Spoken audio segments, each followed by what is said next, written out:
तो नमस्कार प्रणाम स्वागत पर हुआ सबके राइटर आशिक अभिषेक के चैनल पर। और सब बताइए आप सब कैसन बानी। उम्मीद करते रहुआ सब भी बढ़िया होखब अच्छा होखब। तो रहुआ सबन खातिर लेके आगल बनी बिल्कुल नया कंपोजिशन, बिल्कुल ज़बरदस्त, बिल्कुल हिट, बिल्कुल खतरनाक, बिल्कुल ब्लास्ट ड्रीम 11 पर भोजपुरी मैटर। ड्रीम 11 पर पहली बार भोजपुरी गाना ज़बरदस्त मैटर लेके आ गए बनी। और उम्मीद करते रहुआ सबका अगर बढ़िया म्यूजिक बनवा के बढ़िया से दिल से गायकी कहतनी तो 100% बाकी गाना और मार्केट में ब्लास्ट करी। कहे से कि ये बड़ा ड्रीम 11 सबसे ज़्यादा लोग खेलता और ड्रीम 11 पर सबसे ज़्यादा लोग ये जीतता। वही पर हुआ सबन खातिर लेके आ गए बिल्कुल दर्दनाक, बिल्कुल ब्लास्ट मैटर।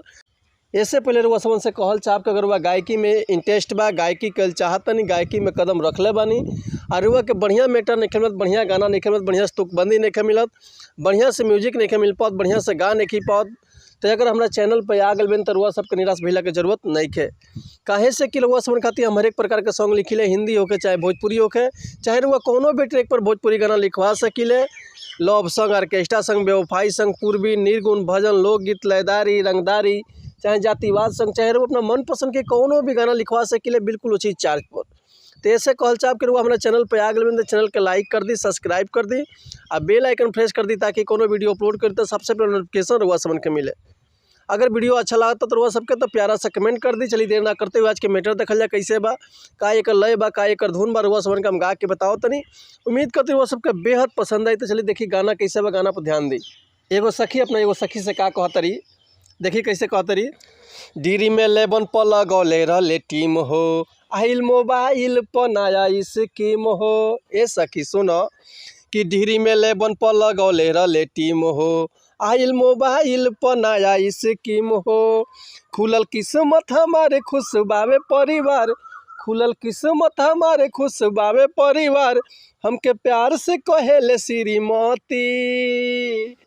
थार से चलस भतार हमारे सखी बनल बारे करोड़पति, थार से चलस भतार हमारे सखी बनल बारे करोड़पति। चलिए रुआ समन के एक बार और हम खड़ा सुनाई तनी कि ड्रीम 11 पर लगौले रहले टीम हो, आइल मोबाइल पर नया स्कीम हो। ए सखी सुनो कि ड्रीम 11 पर लगौले रहले टीम हो, आइल मोबाइल पर नया स्कीम हो। खुलल किस्मत हमारे खुश बावे परिवार, हमके प्यार से कहेले श्रीमती।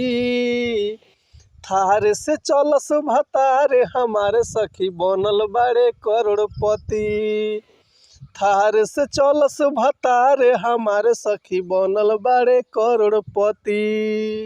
तो उम्मीद करते हैं मैटर हुआ सबके बेहद पसंद आयल हुई। अगर ये गाना के फुल लिखवाल चाहतनी तो डिस्क्रिप्शन में हमारा कॉन्टैक्ट नंबर बा, व्हाट्सअप नंबर बा, कॉल कर सकिले या व्हाट्सअप कर सकिले। रुआ के बिल्कुल उचित चार्ज पे फुल गाना मिल जाए।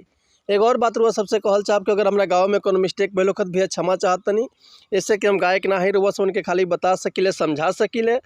ई रुआ ऊपर डिपेंड करता है, जितना बढ़िया से गायकी करब उतना बढ़िया से और गाना मार्केट में ब्लास्ट करी।